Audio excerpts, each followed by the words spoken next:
Hey, what's up guys, Victor with PhoneArena here with our review comparison between the LG V10 and the new Samsung Galaxy S7 Edge, and these are two of the top Android phones that you can buy at the moment. And despite being similar in terms of screen size, the Samsung Galaxy S7 Edge is a 5.5-inch device while the V10 is a 5.7-inch device. They're vastly different when it comes to their actual footprint, with the V10 being the much larger of the two, and they're also different in terms of design. The V10 uses metal frame, but it uses a very distinct rubbery feel like plastic back cover that's removable, while the S7 Edge has a monolithic body with a metal frame and tapered glass on both the front and the back, and it looks very stylish, very solidly built.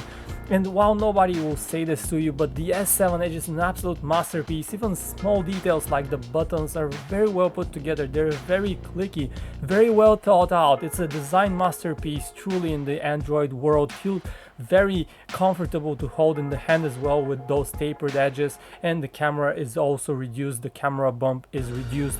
The LG V10 on the other hand feels very utilitarian in terms of its build quality. It's sturdy, do not misunderstand us, but it's just too large and does not have inspiring looks. It's not premium in any way.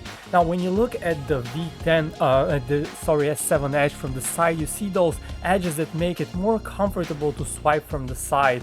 The LG V10 does not have the Edge UX, of course. It doesn't have such a functionality. Now on the back you can see the differences as well. You see the glass on the S7 Edge looks beautiful, but it also captures fingerprint and it gets greasy pretty fast. And here's the actual difference in actual footprint, the size of the devices. The S7 Edge also features an always-on display that is very noticeable, works very well in various lighting. You can easily see what's on it, while the LG V10 has a slight thicker secondary display. You can see the John Doe writing here. You can customize this with shortcuts as well for quick multitasking, access to multitasking. But if you're looking at always on display, the secondary display on the V10 is not that visible. The Samsung Galaxy S7 Edge, one more time, we're doing a 360 spin of the device to show you what it looks like. The camera bump has been reduced and that feels nice, and once again you can see the actual difference in the size between the two. There's a fingerprint scanner on the back of the V10, while on the S7 Edge it's up front. In terms of display quality, one of the most important features, you have a Super AMOLED display, 5.5-inch one on the S7 Edge, 5.7-inch on the V10, and both are Quad HD in terms of resolution, but the V10 is a little bit oversaturated, has those punchy colors, doesn't go as bright, while the S7 Edge can get really bright and it has different color modes. By default it's oversaturated, but you can go to the basic mode where it displays colors in a very nice, well balanced way. There is a slight tint of green to the whites, but overall it's a gorgeous display.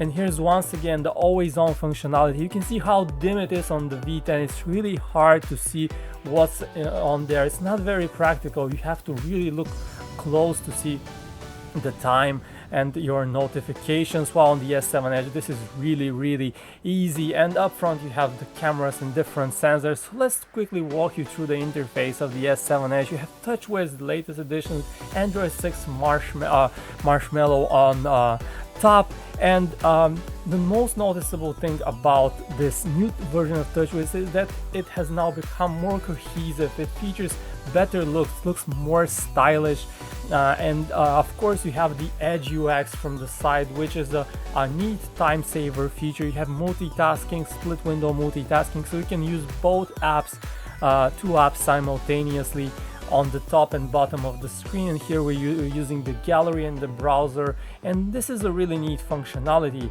Now here is the Edge UX, the signature feature of the S7 Edge. You have different panels that you can choose between. You can set shortcuts to your favorite apps. You can set quick shortcuts to features. For example, you can quickly start the camera in selfie mode, which is particularly neat. You can have stocks, weather, your compass, even news, and to your Twitter feed on the Edge UX that you can really access from any place, even from within apps, which is really convenient, really comfortable. You can also select to have it from either the left or the right hand side. Now LG on the other hand uses its own custom user interface that works very smoothly, and we're particularly impressed with this because previously on previous LG devices there was a bit of a stutter. Not here, it works very smoothly, very well all across with a solid frame rate. You can swipe between to see how smoothly it all works out. And of course the V10 also features the split screen multitasking feature that is more useful on such a large device. The secondary display, you can also customize it to show you shortcuts to your favorite applications. You can also select various settings on the LG V10, even much more so than on the Samsung device. In terms of connectivity, both feature 4G LTE connectivity with support for most major US carriers, as well as US carrier and European carriers. You can of course use them to their full potential. Browsing is a breeze on both, but you can see that they handle swiping a little bit differently.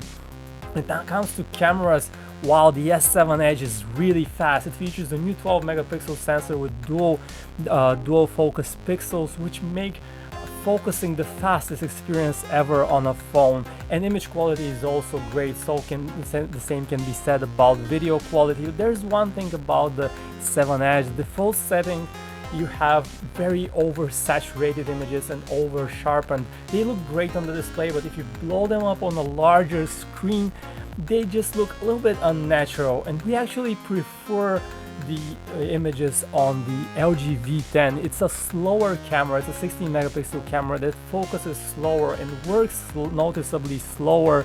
It has, both cameras have manual modes that are excellent also, and you can use them. But the images on the V10 are really quite the sight. They have very natural, very good looking colors, and you can tweak them of course, but most of us will be just tapping on that shutter button and hoping for great images, and that's where the V10 excels. It's a little bit better than the S7 Edge in our opinion. When it comes to videos, both shoot 4K, and it's a little bit more stable on the S7 Edge, a little bit faster to focus, while on the V10 it's also good, but just not as excellent. You have different camera modes as well on the V10. You can stitch various images, and you can have some fun playing with that as well. You have a manual video recording mode as well. Now what else? Battery life. The S7 Edge features a massive 3600 milliamp hour battery, and it's a better performer than the V10. Quite honestly, after using the V10 for a few months, battery life really is a concern, and you cannot go a full day often with this battery. Finally, in terms of call quality, you had no issues with those devices. Both sound excellent on both ends. So let us know, which one do you like better? If you like this video, hit the subscribe button and the thumbs up button, and hit us with a comment. As always, thanks for watching.